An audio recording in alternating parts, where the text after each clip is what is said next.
If you're a student and you just submitted FAFSA, you might be wondering what happens now. Is there a confirmation email? Do we just get a financial aid package or some kind of report? And what do we do with this? What are the next steps? So in today's video, I want to walk you through exactly what you will receive after you submit FAFSA, how to read it, and what comes next in the financial aid process. This is critical for all families. Now make sure you hit subscribe because every week we have a new strategy to help your family work towards a debt-free education. Hey there, my name is Jocelyn Pearson, founder of the Scholarship System, where we help families overwhelmed by the cost of college secure scholarships to pay for it so they can help their student avoid student loan debt. In fact, our families have secured now over $16.5 million, and we are not stopping there. But that said, we are all about any debt-free money, and that includes money that we can potentially tap into through FAFSA, which is why this is so important. Just a quick note, we are talking to permanent residents and U.S. citizens. We're not familiar with the process for international students. Let's go ahead and dive in.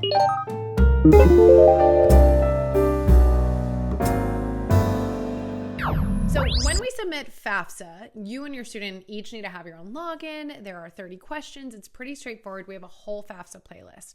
But right after submitting it, you will see a confirmation page that lets you know that that application was received successfully. You should also get a confirmation email from Federal Student Aid, FSA, letting you know this. Parents, I would highly recommend printing out that confirmation just so that you don't lose it. Now, after the FAFSA form is submitted, you should be able to find the FAFSA submission summary in your studentaid.gov account. This is basically a summary of the FAFSA that was submitted. It was previously known as the SAR, Student Aid Report. This report consists of 4 main parts organized by different tabs. Eligibility overview. So this is where you will see the confirmed Student Aid Index figure, the SAI. This used to be called the EFC, Expected Family Contribution. Sorry for all the acronyms. That index number is used by schools to determine what kind of financial aid you and your students will receive in that package.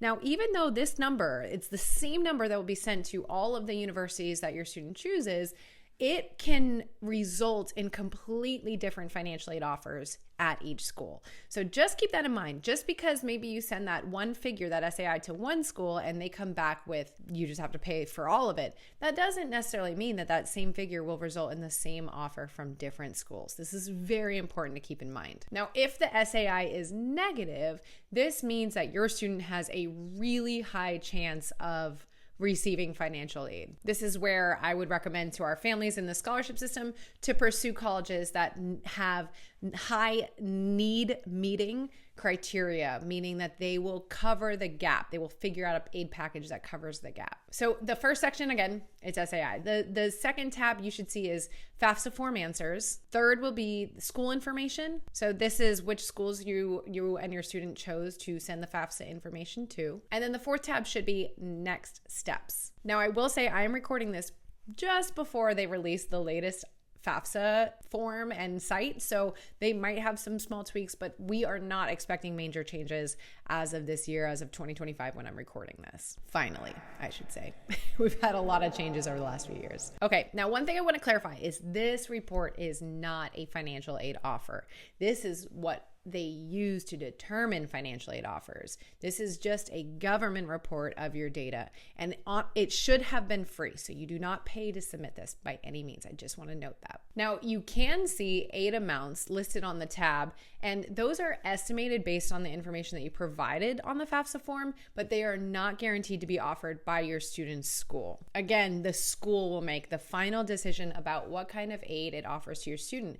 And also, this depends on who else is applying. It's a relative thing. So if they have a certain amount of money that comes in to give out, they have to look at how everyone ranks against each other on FAFSA and, of course, academics and whatnot as well. So this is why, again, each school will have completely different results, even with the same SAI. So your job here as a parent and with your student is to review it carefully. Make sure if you see any mistakes, if you mistyped an income number, a bank account number, if you're missing a school, you and your student need to go back and make corrections. I would also, if it was sent to a school, reach out immediately and let the financial aid department know, hey, we're submitting some changes. Now, the next step is that schools receive this information. So any schools that were listed on FAFSA will automatically get the information too. And this is how they calculate that financial aid package that I keep talking about. The number of schools that you and your student can add is limited, but you can always go back and update that list later on if your child decides to add more schools. Some schools start processing aid immediately and they just kind of go on a rolling basis. Other schools have specific dates where it has to be done by this time, and then we will, once we get them all in, then we will start processing them.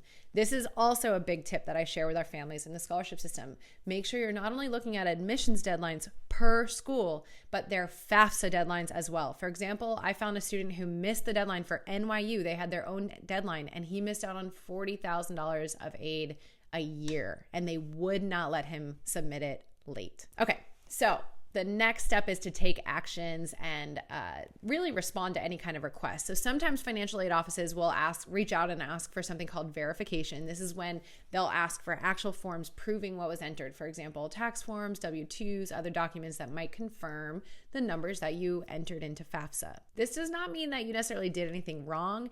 1/3 of families are randomly selected for this step, which is a pain in the butt, but I understand. It's kind of an honor system here, right? Responding quickly to any of these requests is extremely important. You don't want to hold anything up. Nothing can be finalized until that verification is complete. So make sure you take them seriously and you're keeping an eye on them, you and your student. Normally, it is the student that addresses these requests. So make sure, again, that your student is opening their mail, their emails, that they are staying on top of those things. Some schools will have, actually, I would say most of them, give them a specific deadline of when it needs to be submitted by. So you've got to be on top of that. Then the next step, step 5, is really just watching for those financial aid letters. So the real financial aid offers will come directly from each college or university, not FAFSA itself. So typically schools will begin sending letters out in the spring, but timelines can vary. And these letters should outline any kind of federal aid that your student will receive, for example, Pell Grants, work study,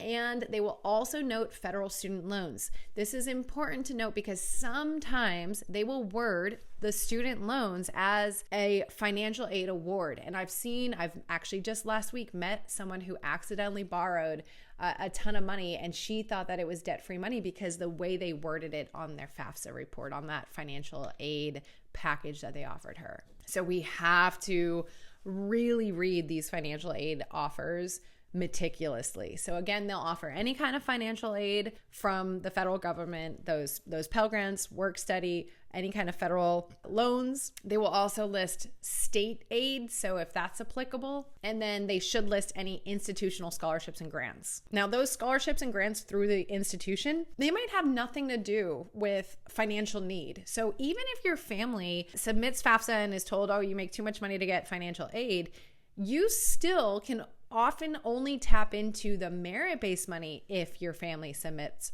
FAFSA.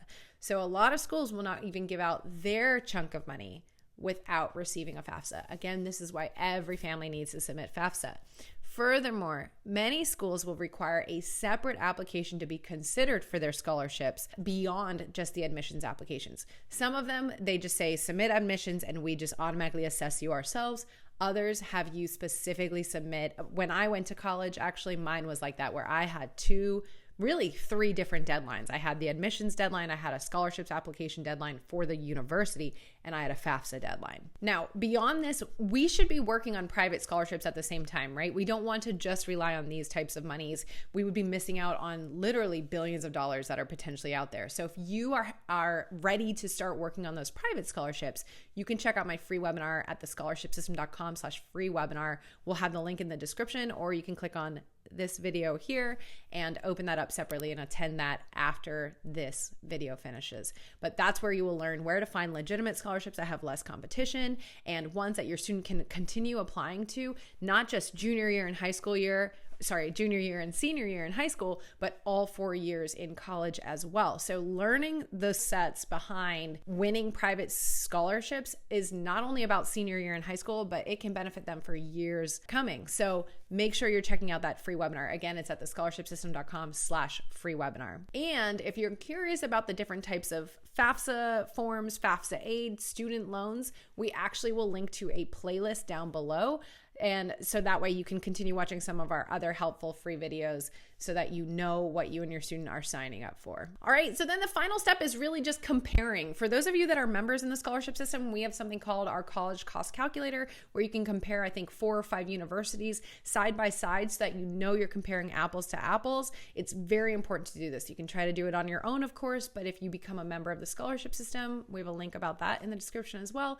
We do have a spreadsheet to help you with this, but you want to make sure you're comparing the offers line by line because they can all word things differently. They can put things differently. And so we need to make sure we know what we're signing up for. And with that, we should also be working on those private scholarships to help supplement whatever it is the university is offering, because 9 times out of 10, it's not going to be enough. And most students need to go after that private money, that external scholarship money, that in order to close the gap for graduating with as little debt as possible. So comment below. Let me know, has your family submitted FAFSA? And I should have said this at the beginning, but it actually opens up October 1st of your student's senior year. This needs to be done every single year your student is in college. So let me know in the comments, have you submitted it? Was it easy? Anywhere that you got tripped up? I'd love to know in the comments. And if there's a common thread of where people get stuck, maybe we can record a video on that. All right, that's it. Submitting FAFSA, it's pretty quick and easy. Families are usually surprised by how easy it is now. The problem kind of begins once we start getting the financial aid packages, but now you understand what happens from when we submit that form to getting those financial aid packages and what we need to do with them. So I hope this was helpful. If so, give me a thumbs up and make sure you hit subscribe because every week I have another strategy for you to work towards that debt-free education with your student. All right, I'll see you next week.